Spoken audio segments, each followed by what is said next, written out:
I am standing on the mass grave of 501 Christians. We are tired to be outside performing warrior every day, and they expect us to silence. Now is an order. Nigerian government came out openly and denied there is no massacre.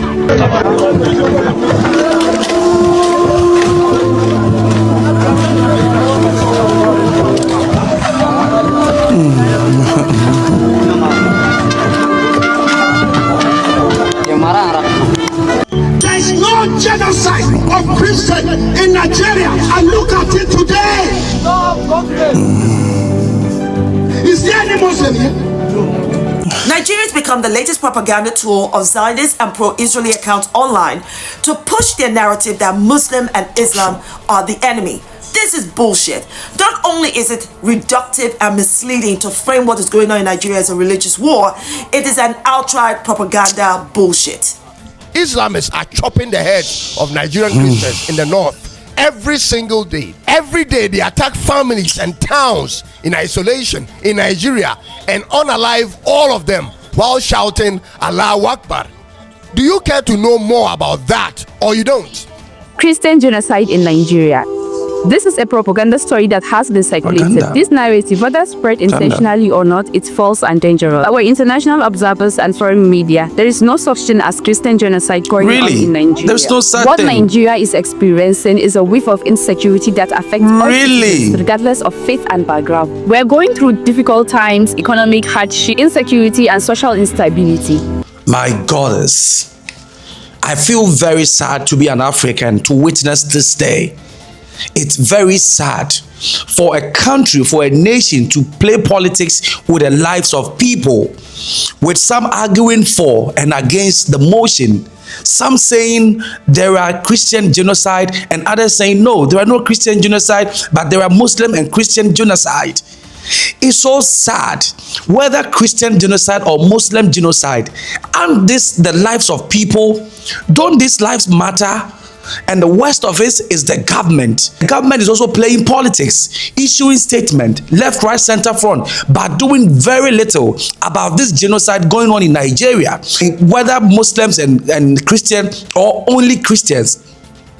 But it took Donald Trump to issue a stern warning and finally declare war on Nigeria. And we still sit back at the African continent and we still play politics with this. This is so sad. Now, whether there is Christian genocide or not, this is the evidence. A reporter went to the area where there was mass burial, and he reported this. I am standing on the mass grave of 501 Christians, majority of whom are women and children that were slaughtered, literally slaughtered with swords and machetes. Some of them burned alive in their homes, and some of them who were babies, smashed on the wall, smashed on the ground with their brains spilled out completely, all for their faith in Jesus. The victims of the March 7th, 2010 attack in the village of Dogonahawa, located on the western edge of Jos, the capital of Plateau State in central Nigeria, are presently beneath my feet. Right, so you can just pan the camera just to the ground and be a tiny bit, and you can pull out. They are all here, and you can see how large this space is. Right, so they were all impoverished villagers, some of whom could barely afford to feed in a day. And so many of the survivors, very few actually, could not afford befitting or exclusive burials for their family members. And therefore, they were all lumped up, thrown upon one another in this mass grave that was dug several feet deep. It was probably more than 10 feet just to be able to accommodate the population that's had been slaughtered and needed to be buried in it. And you can see how large this is. I estimate that this would be about probably 40 by 30 feet. I believe. No, it should definitely be more. From my left to my right would probably be short of 50 feet just by probably a few inches, and to the end there where you have that monument, the tombstone, that should be about 100 feet. So we're looking at a space of close to 50 by 100 feet, all containing skulls, skeletons, bodies, charred bone fragments of Christians that were slaughtered in one night. Is this also fake? Is this also manufactured? Is this also false? Or the pastor who buried this number of people in the mass burial? We are tired to be outside performing burial every day, and they expect us to silence. Now is an order. Nigerian government came out openly and denied there is no massacre, there is no genocide of Christians in Nigeria. And look at it today. Is there any Muslim here? United Nations, I know you're watching it. American Senate, you are watching what I'm doing, I'm saying here. Special advisor to Trump. Now, please tell Trump to save our life in Nigeria. They are killing Christians in Nigeria, massacre Christians. If they say they kill Muslims, Muslims are being killed. By who? By Muslims. Is the pastor fake? Is he telling lies? Is he trying to create propaganda? For what reason? All the Christians singing.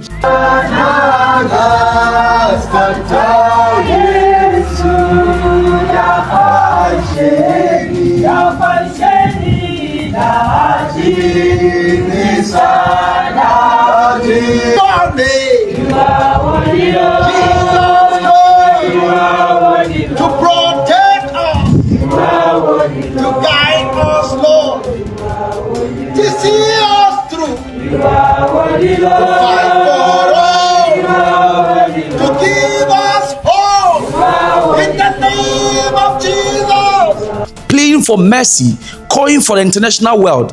Is that propaganda? What is that?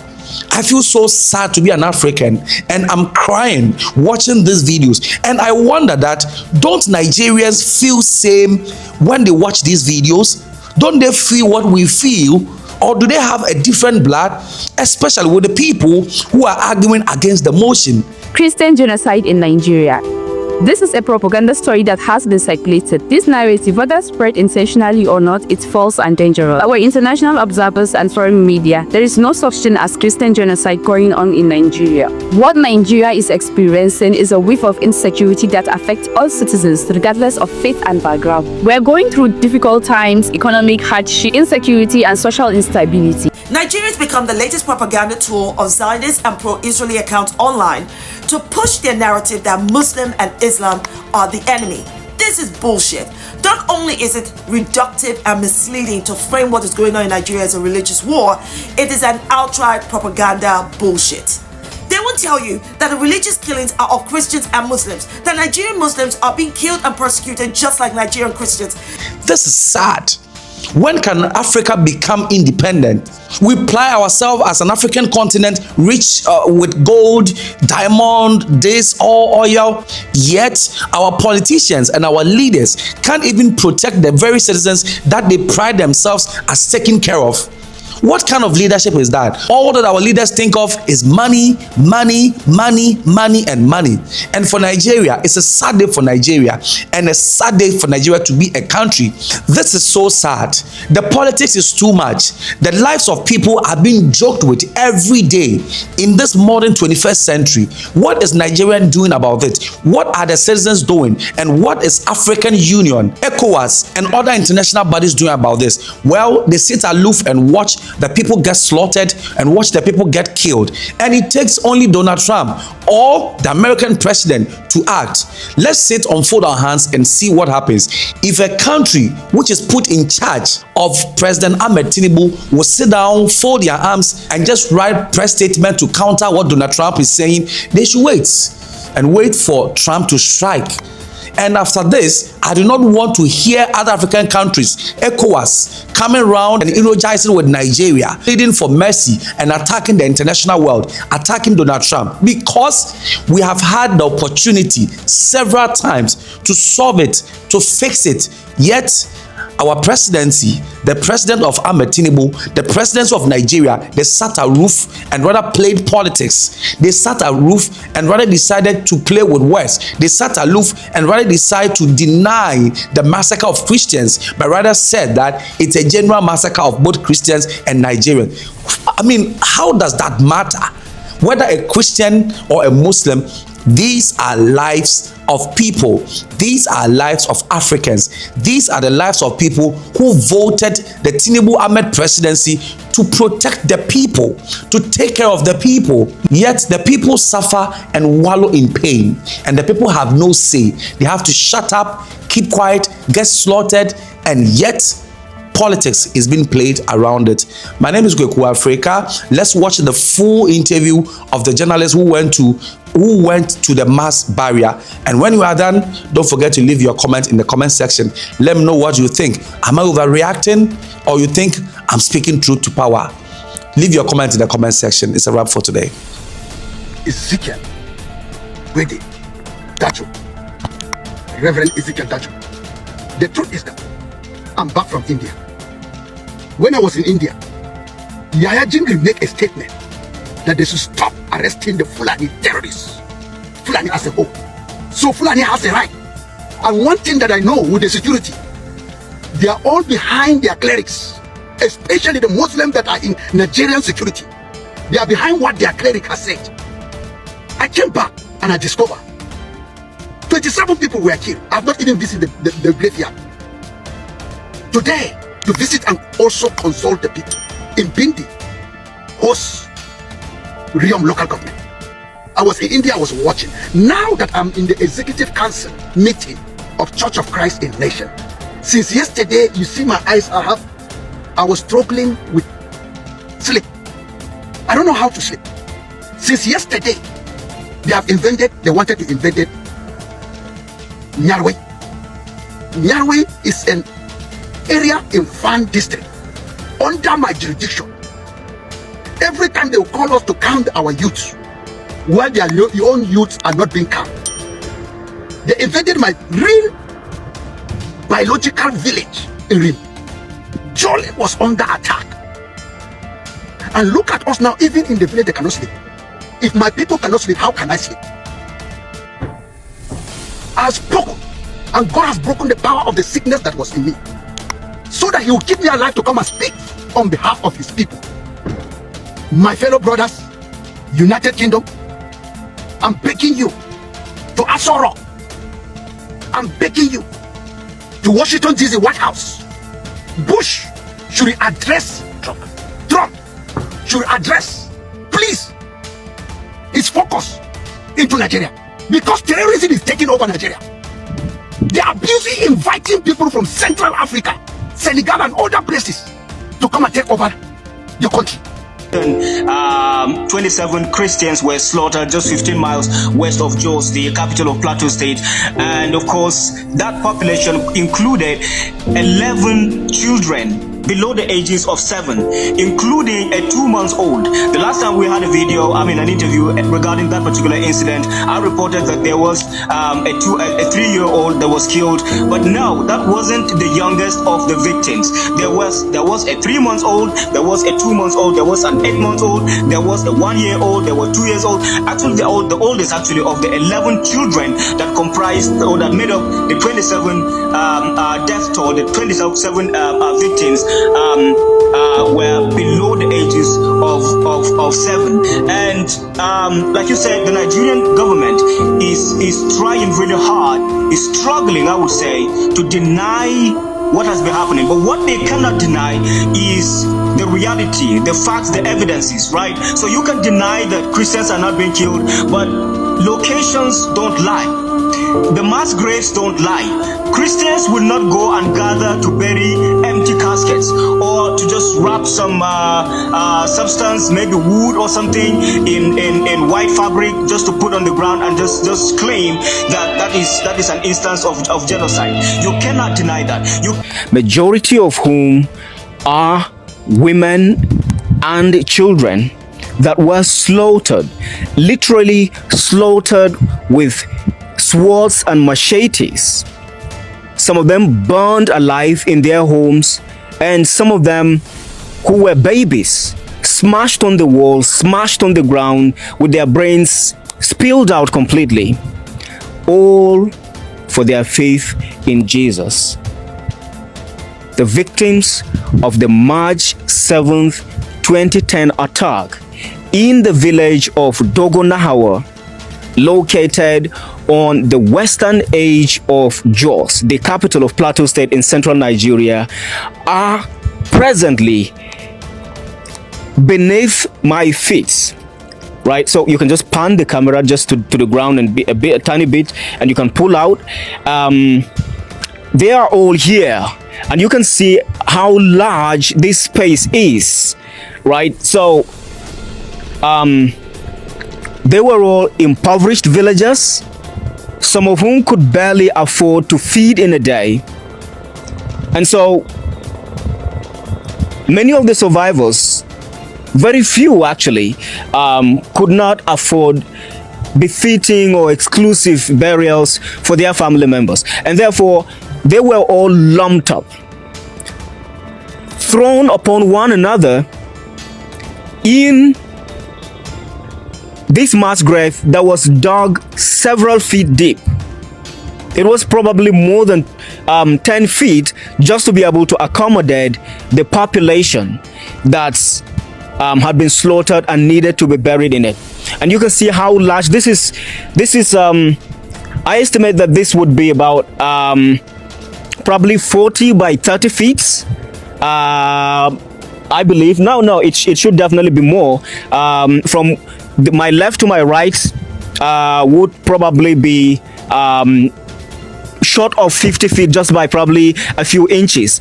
And to the end there where you have that monument, the tombstone, that should be about 100 feet. So we're looking at a space of close to 50 by 100 feet, all containing skulls, skeletons, bodies, charred bone fragments of Christians that were slaughtered in one night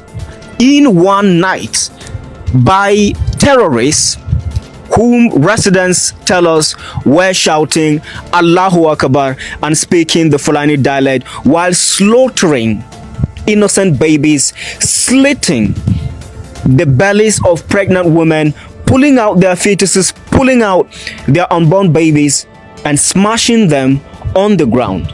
Right here, I had the opportunity to meet with the pastor in charge of the Church of Christ in Nation in this community, and he has shared with us what the experience was like. And his video is contained in another, his interview is contained in the next video, and you can look that out. But I just thought that it is just important to highlight the gravity, the depth of the genocide against Christians that has persisted for more than 2 decades. We're looking at between 2 to 3 decades. And opponents of this anti-genocide campaign, including Muslim politicians, Christian politicians who are complicit and turning a blind eye, and even church leaders who are complicit and turning a blind eye. If today is the first time, don't forget to like, comment, subscribe, and share the video. My name is Kweku Africa.